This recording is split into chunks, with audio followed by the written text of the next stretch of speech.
அப்போ நம்ம அம்மாவுக்கு கால் பண்ணி அம்மா வந்து என்கிட்ட கேட்பாங்க, ஊர்லேருந்து என்னப்பா பிஸ்கெட் கொடுத்துடுவா, இது கடல மிட்டாய் ஏதாவது வாங்கி கொடுத்துவா, அதெல்லாம் கேட்பாங்க.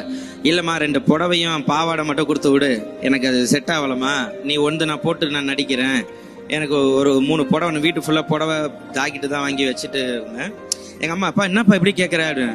இல்லைம்மா நான் போய் வெளியில் போய் வாங்க முடியாது, எனக்கு புடவை வேணும்னு கேட்டால் நம்ம கேட்பாங்க, யாருக்கும் கேட்பாங்க, பாவாடை கேட்டால் அப்பா சைஸு கேட்பாங்க, என் சைஸு கொடுங்கன்னா நம்மளுக்கு என்ன பண்ணுறது. அதனால் அம்மாட்ட அதை கேட்பேன். அப்போல்லாம் கஷ்டப்பட்டு இருந்தாங்க ரொம்ப.